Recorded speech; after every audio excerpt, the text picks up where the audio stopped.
Hey folks, they want to ban TikTok. Yeah, they want to ban TikTok because it's owned by a Chinese company. And they're afraid that somehow the Chinese will find out about everything that we do. And the reasons for doing this is, because they claim that they follow what we do. And they have a GPS to figure out where we're going. And they might install propaganda or political propaganda to sway elections, etc., etc. Yet if you think about it, up until recently, Twitter was doing this. Facebook, Zuckerberg does it all the time. For a platform that always claims it's denied plausibility, or that always claims that they're impartial, that they don't want elections to be frauded. They are afraid of, they turn off the political advertising before the election, sort of like they do in Canada and other places. They claim that they're fact checkers or impartial, yet every time you check up on their fact checkers, every single article that these so-called fact checkers fact is always some kind of right-wing, anti-right-wing, article. They will get to the point where they will put your group in disorder. You have to actually delete the posts because of the articles. Like they recently said that the videos of where they're leading the QAnon shaman or whatever around the Capitol, that's impartial, it's untrue, and it's not enough information and not enough context, and it doesn't reach our narrative. And so they will encourage you to delete it, or you'll get your group pushed down the pike. Or you might get 30 days of people not being able to see your posts, like anybody sees our post anyway.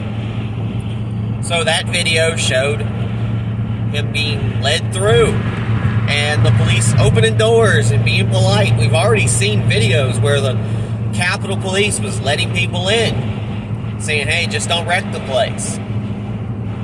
And then, there's the video I saw the other day of that same QAnon, Shamon, whatever the hell his name is.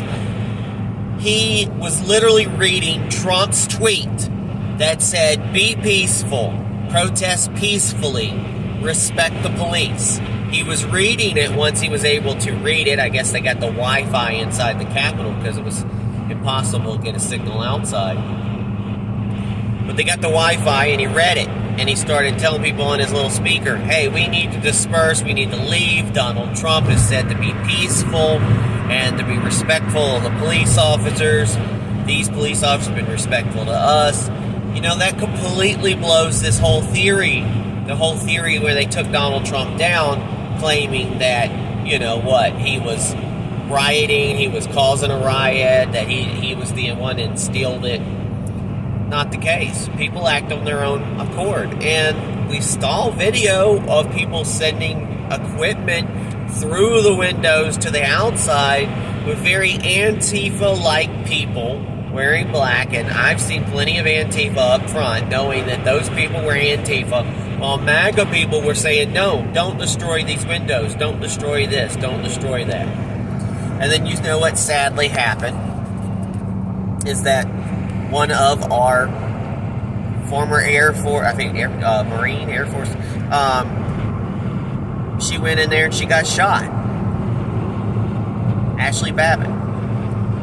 By some little coward guard who stands behind the glass, who stood on the sideline. We've seen the video. Steps out, shoots her, steps back. I doubt Ashley Babbitt even saw it coming. And probably would have never thought that her own country would murder her in cold blood, regardless of what she was doing. And they want to break out the whole thing that beforehand, she literally punched somebody who broke the window. I think all Ashley was trying to do was yell in the window saying, well, you need to do something, somebody's going to get hurt. But she got murdered. And we have other people in jail for 700-something days who were protecting people that got stuck in a tunnel, that got pepper sprayed, trampled on. And a poor lady, she got basically murdered, beat to death. Roseanne Boylan. And a friend of mine, Philip Anderson, almost died. He practically was dead for a moment. And this guy, he pulled Anderson out, they tried to get Ashley back. They tried to get Roseanne Boylan out, but they couldn't.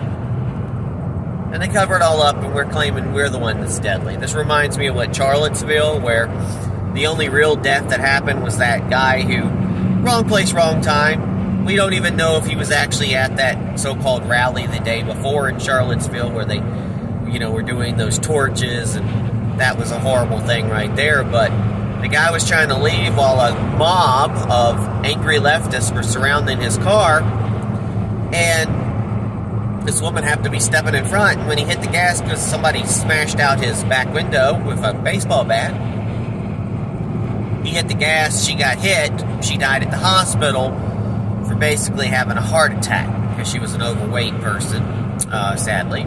And he's got in jail for what? Life? For what? Vehicle manslaughter? An accident? I hope that the guy gets out soon. Maybe Trump will let him out.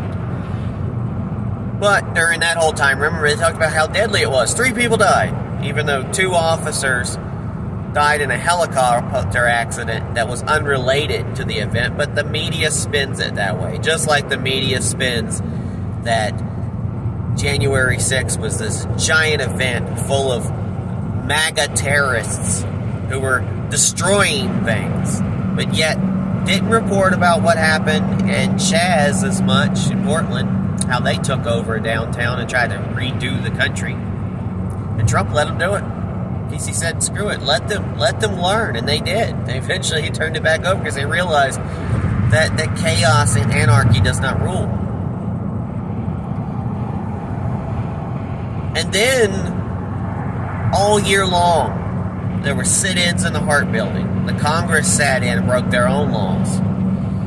They set fire to Washington, D.C. multiple times. During the Trump inauguration, I was there. They were setting fire to the streets. Antifa was breaking glass. They were doing everything. But did they throw any of those people in? Did they talk about insurrection or anything like that? No. It seems like only when the right-wing people do it, the left-wing clutch the pearls. And they go, domestic terrorism. Yeah. But when the left wing do it, it's okay. I mean, you had the bombers who Barack Obama knew that I think they plotted to bomb the Capitol, but the guy was still running around. Obama hung out with those people. The leftists will have their day of vengeance. They will talk evil rhetoric, talking about killing people, hurting people, punching people, beating up on people all day long. They will set fire. They will do real domestic terrorism.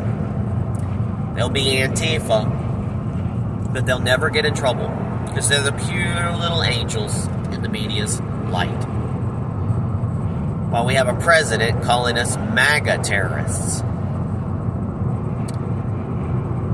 But yet, they want to ban TikTok and they want to string us along.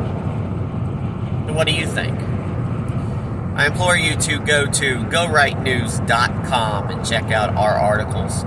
And I'm also running for North Carolina Lieutenant Governor in 2024. And you can visit peterboykin.com. Please share this. I am probably the only constitutionalist, true constitutionalist grassroots running for office here in North Carolina. And we've got to do something about this. And it's time that we put we the people first.